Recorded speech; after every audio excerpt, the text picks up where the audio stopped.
প্রিয় ভাইয়েরা, বলুন তো, আমরা যে আরবি মাস অতিবাহিত করছি, কাটাচ্ছি, মাসটির নাম কি? শাবান। মাশাআল্লাহ, এই তো আপনারা সবাই জানেন। শাবানের পরেই যে মাস আসবে এটার নাম কি? রমাদান। যে আসতেছে, আপনাদের ভাল লাগে? হ্যাঁ, রমাদান নাম শুনলেই মুমিন হৃদয়ে বয়ে যায় প্রশান্তির ফল্গু ধারা, ঠিক কিনা? একটা আনন্দ, একটা উচ্ছ্বাস আমাদের হৃদয়ের মধ্যে চলে আসে। রমাদান সাইয়্যিদুশ শুহুর, 12 মাসের মধ্যে সবচাইতে শ্রেষ্ঠতম মাস রমাদান আল মুবারক আসছে।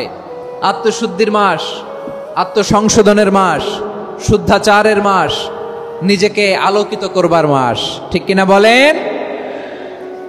এই রমাদানুল মুবারকে আমাদের কি করণীয়, কি বর্জনীয়, what to do and what not to do, এই টপিকসের উপর কিছু কথা আপনাদের সামনে উপস্থাপন করব ইনশাআল্লাহ। ওমা তাওফীকি ইল্লা বিল্লাহ।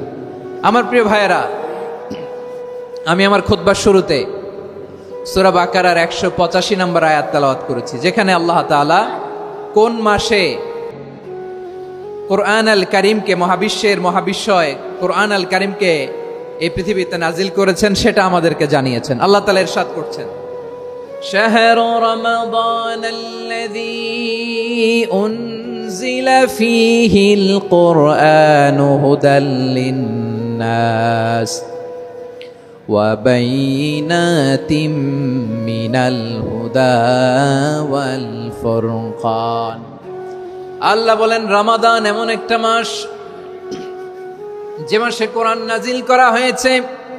আর এই কোরআন হচ্ছে বিশ্ব মানবের জন্য পথ নির্দেশিকা, হেদায়েতের সুস্পষ্ট বর্ণনা এবং সত্য মিথ্যা পৃথক করার আসমানি মানদণ্ড রূপে জামিনে আমাদের জন্য কোরআন নাজিল করেছে কে? আওয়াজ করে বলেন তো, আল্লাহর নাজিল করা এই কোরআনে কোনো ভুল আছে? সবাই বলেন নাই। সবাই বললে এতটুকু আওয়াজ হয় আমি বিশ্বাস করি না। গলা ছেড়ে দিয়ে বলেন, আল্লাহর নাজিল করা এই সর্বশেষ আসমানি কিতাব আল কোরআনে কোনো ভুল আছে? সন্দেহ আছে? সংশয় আছে?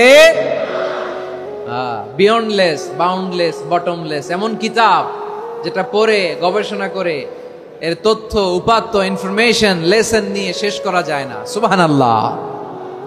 আল্লাহ বলেন, এই কোরআনকে আমি রমাদানে নাজিল করেছি, যেটা বিশ্ব মানবের জন্য পথ নির্দেশিকা। এতে আছে হেদায়েতের সুস্পষ্ট বর্ণনা আর সত্য মিথ্যা পার্থক্য করার মানদণ্ড, কোনটা সত্য কোনটা মিথ্যা এটা কোরআন দিয়ে ডিফারেন্সিয়েট করা যায়। কোরআন হচ্ছে ফুরকান, to differentiate between right and wrong. কোনটা সত্য, কোনটা মিথ্যা, কোনটা ভুল, কোনটা নির্ভুল, এটা কোরআন দিয়ে যাচাই করা যায়। চিল্লায় বলেন ঠিক কিনা? এজন্য এই কোরআন দিয়ে আমাদের জীবন সাজাতে হবে। কোরআন দিয়ে জীবন না সাজালে জীবন আলোকিত হয় না। কোরআন দিয়ে পরিবার না সাজালে পরিবার আলোকিত হয় না। কোরআন দিয়ে সমাজ না সাজালে সমাজটা শান্তিময় হয় না। শুধু দুর্নীতি দমন কমিশন দিয়ে দুর্নীতি বন্ধ করা যায় না। কোরআনের আইন বাস্তবায়ন করা ছাড়া এই সমাজ থেকে দুর্নীতি বন্ধ করা যাবে না। চিল্লায় বলো ঠিক কিনা? আমার প্রিয় ভাইয়েরা, এই কোরআন নাজিল হয়েছে রমাদান আল মুবারক, এই বরকতময় মাসে। তাই আমাদের উচিত এই মাসে আসন্ন যে রমাদান আল মুবারক, এই রমাদানে কোরআনের সাথে নিজেদের সম্পর্ককে বাড়ানো। আমার প্রিয় চাঁপাইনবাবগঞ্জের ভাইয়েরা, আমরা কি আসন্ন রমাদানে কোরআনের সাথে আমাদের অ্যাটাচমেন্ট, সম্পর্ক বাড়াতে চাই? চান সবাই? আপনি কি জানেন কোরআন নিয়ে কোন ফেরেশতা পৃথিবীতে এসেছিল? জানেন? ফেরেশতার নাম কি বলেন তো? জিবরিল আলাইহিস সালাম। একটু খেয়াল করে শুনেন, কান দুটো খরগোশের কানের মতো খাড়া করে আমার দিকে তাকান। সাইয়েদনা জিবরিল কোরআন নিয়ে এসেছেন, ফলে উনি হয়েছেন শ্রেষ্ঠ ফেরেশতা।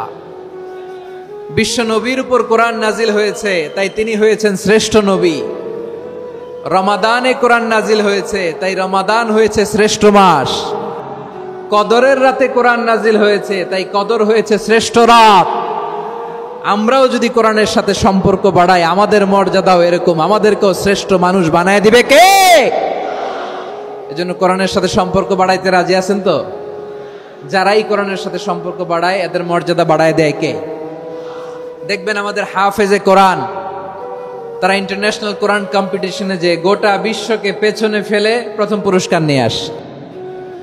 এত ছোট ছোট বাচ্চা, ও সমাজ বোঝে না, রাজনীতি বোঝে না, টাকা পয়সা বোঝে না, কিচ্ছু বোঝে না, কিন্তু গোটা বিশ্বে ওকে সম্মানের চেয়ারে আসীন করেছে কে?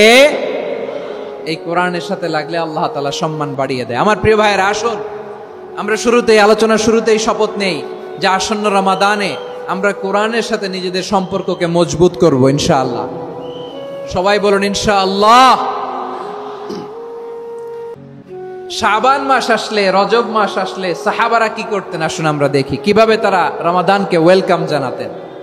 রজব শাবান আসলেই ওনারা রমাদান পর্যন্ত পৌঁছার আকুতি, আগ্রহ আর ফরিয়াদ আল্লাহর কাছে জানাতেন আর বলতেন, ইয়া আল্লাহ, রমজান পর্যন্ত আমাদের হায়াত বাড়িয়ে দাও। আল্লাহুম্মা বাল্লিগনা রমাদান, আল্লাহ তুমি রমজান পর্যন্ত আমাদের পৌঁছে দাও। আল্লাহুম্মা বারিক লানা ফি রজব ওয়া শাবান ওয়া বাল্লিগনা রমাদান, আল্লাহ রজব শাবানে বরকত দাও, আল্লাহ রমজান পর্যন্ত তুমি আমাদেরকে পৌঁছে দাও। আওয়াজ করে পড়েন আমিন। আমার প্রিয় চাঁপাইনবাবগঞ্জের ভাইরা, গত বছর অনেকের সাথে আমরা একসাথে রমাদান কাটিয়েছি, তাদের অনেকে দুনিয়াতে এখন বেঁচে নাই, এরকম আছে না নাই?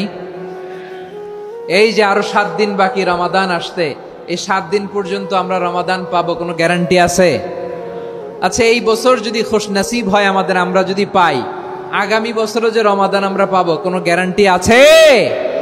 তাহলে আসুন আমরা ভেবে নেই, হতে পারে this Ramadan could be the last and final Ramadan in our life. হতে পারে এই রমাদানই হতে পারে আমার জীবনের শেষ রমাদান। ঠিক কিনা বলেন? তাই আসুন আমরা আল্লাহর কাছে দোয়া করি, আল্লাহুম্মা বাল্লিগনা রমাদান, আল্লাহ তুমি রমাদান পর্যন্ত আমাদেরকে পৌঁছে দাও। আওয়াজ করে পড়েন আমিন। ইবনু রাজব আল হাম্বলি লাতাইফুল মাআরিফের মধ্যে লিখেছেন, সাহাবারা ওনারা রমাদান কেন্দ্রিক, আমাদের সালাফ সালফে সালেহিনরা রমাদান কেন্দ্রিক জীবন কাটাতেন। ওনারা রমজান আসার 6 মাস আগে আল্লাহর কাছে দোয়া করতেন, আল্লাহ রমজান পর্যন্ত পৌঁছে দাও। রমজান চলে যাওয়ার পরে বাকি 6 মাস আল্লাহর কাছে দোয়া করতেন, আল্লাহ এই রমাদানে যে ইবাদত করেছি এই ইবাদতগুলো তুমি কবুল করে নাও। সুবহানাল্লাহ। তাহলে পুরো বছর রমাদান কেন্দ্রিক জীবন। রমজান আসার আগে 6 মাস দোয়া করতো, আল্লাহ আমরা যেন রমজান পাই। রমজান চলে যাওয়ার পরে বাকি 6 মাস বলতো, আল্লাহ রমজানে যে ইবাদত করেছি এগুলো তুমি কবুল করে নাও। সুবহানাল্লাহ। আবার এই শাবান মাসে আল্লাহর হাবিব সাল্লাল্লাহু আলাইহি ওয়াসাল্লাম সবচেয়ে বেশি রোজা রাখতেন। কানা ইয়াসুমু শাবানা কুল্লাহ, সবচেয়ে বেশি রোজা রাখতেন শাবান মাসে। ওয়া কানা ইয়াসুমু শাবানা ইল্লা কলিলা, শাবানের অল্প কয়েকদিন ছাড়া পুরো শাবানটাই বিশ্বনবী রোজা রাখতেন। সুবহানাল্লাহ পড়েন। এই শাবানে আপনারা রোজা রাখছেন তো? রাখছেন? আল্লাহ তুমি কবুল করো, আমরা সবাই পড়ি আমিন। মাইকের সাউন্ডটা একটু উইক মনে হচ্ছে, একটু স্ট্রং করতে হবে সামান্য। মাইক অপারেটর যিনি আছেন একটু স্ট্রং করবেন, আমার শাউট করে কথা বলা লাগতেছে, একটু স্ট্রং করবেন মেহেরবানি করে, মাইকের সাউন্ডটা একটু স্ট্রং করবেন। প্রিয় ভাইয়েরা, এই শাবান শেষে আমাদের মধ্যে আগমন করবে রমাদান, এবং এই রমাদানুল মুবারক আল্লাহ তাআলা আমাদের জন্য সিয়াম ফরজ করেছেন। কি ফরজ করেছেন? তিনি সূরাতুল বাকারার 183 নম্বর আয়াতে ইরশাদ করছেন, রাব্বুল আলামিন বলেন, ইয়া আইয়ুহাল্লাযীনা আমানু কুতিবা আলাইকুমুস সিয়ামু কামা কুতিবা আলাল্লাযীনা মিন ক্বাবলিকুম লাআল্লাকুম তাত্তাকুন। আল্লাহ বলেন, ও বিশ্বাসীরা শোনো শোনো, তোমাদের জন্য সিয়ামকে ফরজ করা হয়েছে, ঠিক যেমন ভাবে তোমাদের পূর্ববর্তী উম্মতদের উপরও সিয়ামকে ফরজ করা হয়েছিল, লাআল্লাকুম তাত্তাকুন, যাতে করে তোমরা সবাই মুত্তাকি হতে পারো। সুবহানাল্লাহ বলেন, যাতে করে তোমরা আল্লাহ সচেতন হতে পারো। তাহলে সিয়ামকে, এই সামনে যে রমাদান আসতেছে আমার প্রিয় ভাইয়েরা, এই পুরো রমাদান ব্যাপী সিয়াম সাধন করা, সিয়াম পালন করাকে আমাদের জন্য ফরজ করে দিয়েছে কে? রমাদানের রোজা রাখার নফল নাকি? রমাদানে সিয়াম পালন করা কি নফল? সুন্নাত? তাহলে কি ফরজ? আওয়াজ করে বলেন, রমাদানের রোজা রাখা কি ফরজ? এটা শুধু আমাদের উপরই ফরজ না, আমাদের আগে যত জাতিগোষ্ঠী এই পৃথিবীতে এসছে সবার উপরে সিয়াম পালনকে ফরজ করেছে কে? সবার উপরে আল্লাহ তাআলা সিয়াম পালনকে ফরজ করেছিলেন। তবে ধরনটা ভিন্ন ছিল, এক এক জাতিগোষ্ঠীর জন্য এক এক ধরনের ছিল। আমাদের জন্য সিয়াম ফরজ টানা 1 মাস 30 দিন বা 29 দিন। কোন কোন উম্মতের উপর 30 দিন না, মাত্র 3টা রোজা ফরজ ছিল। কয়টা? আওয়াজ করে বলেন। আপনাদের কি মনোযোগ আছে না গেছে? মনোযোগ আছে? তাকবীর পড়েন তো, লিল্লাহে তাকবীর। আমাদের 1 মাস সিয়াম ফরজ। পূর্ববর্তী অনেক উম্মতের উপর 1 মাস ছিল না, 3টা ফরজ ছিল। কয়টা? প্রতি মাসের 13, 14, 15 ফরজ ছিল তাদের জন্য। কারো জন্য শুধু একটা, আশুরার রোজা। কোন কোন উম্মতের জন্য 10টা। কোন কোন উম্মতের জন্য রোজা ফরজ ছিল মৌনতার রোজা, আরবিতে বলে সৌমুল ইনসাত, মানে সারাদিন খেতে পারবে, পান করতে পারবে, স্ত্রীর সাথে মেলামেশা করতে পারবে, কিন্তু কথা বলতে পারবে না। কথা বললেই তাদের রোজা ভেঙে যেত। পড়েন সুবহানাল্লাহ। কি অদ্ভুত ব্যাপার! মৌন সম্মতির রোজা। যেমনটি সাইয়্যিদাতুনা মারিয়াম আলাইহিস সালাম বলেছেন, ইন্নী নাযারতু লির-রাহমানি সাওমা ফালান উকাল্লিমাল ইয়াওমা ইনসিয়া। তিনি বলেছেন, আজকে আমি রহমানের জন্য, মানে আল্লাহর জন্য রোজা মানত করেছি, আজকে আমি কারোর সাথে কথা বলতে পারবো না। তো রোজা রাখলে কথা বলতে পারবে না কেন? কারণ ওই শরীয়তে রোজার বিধান ছিল সকাল থেকে সন্ধ্যা খেতে পারবেন, পান করতে পারবেন, কিন্তু কথা বলতে পারবেন না। কথা বললেই রোজা ভেঙে যেত। সুবহানাল্লাহ বলেন। তাহলে সব জাতিগোষ্ঠীর উপরে রোজা ফরজ ছিল, কিন্তু ধরনটা ভিন্ন ছিল। মজার ব্যাপার হচ্ছে, আপনি বর্তমানেও বিভিন্ন ধর্মের দিকে তাকান, বৌদ্ধ ধর্ম, হিন্দু ধর্ম, খ্রিস্ট ধর্ম, তাদের মধ্যেও রোজা আছে। ইংরেজরা, খ্রিস্টানরা এটাকে বলে ফাস্টিং। কি বলে? ফাস্টিং।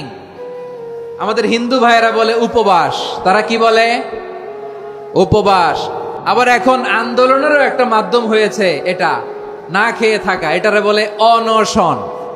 এটারে কি বলে? অনশন ধর্মঘট। মানে আমাদের দাবি না মানলে আমরা খাবো না, রোজা রাখলাম। আছে না নাই?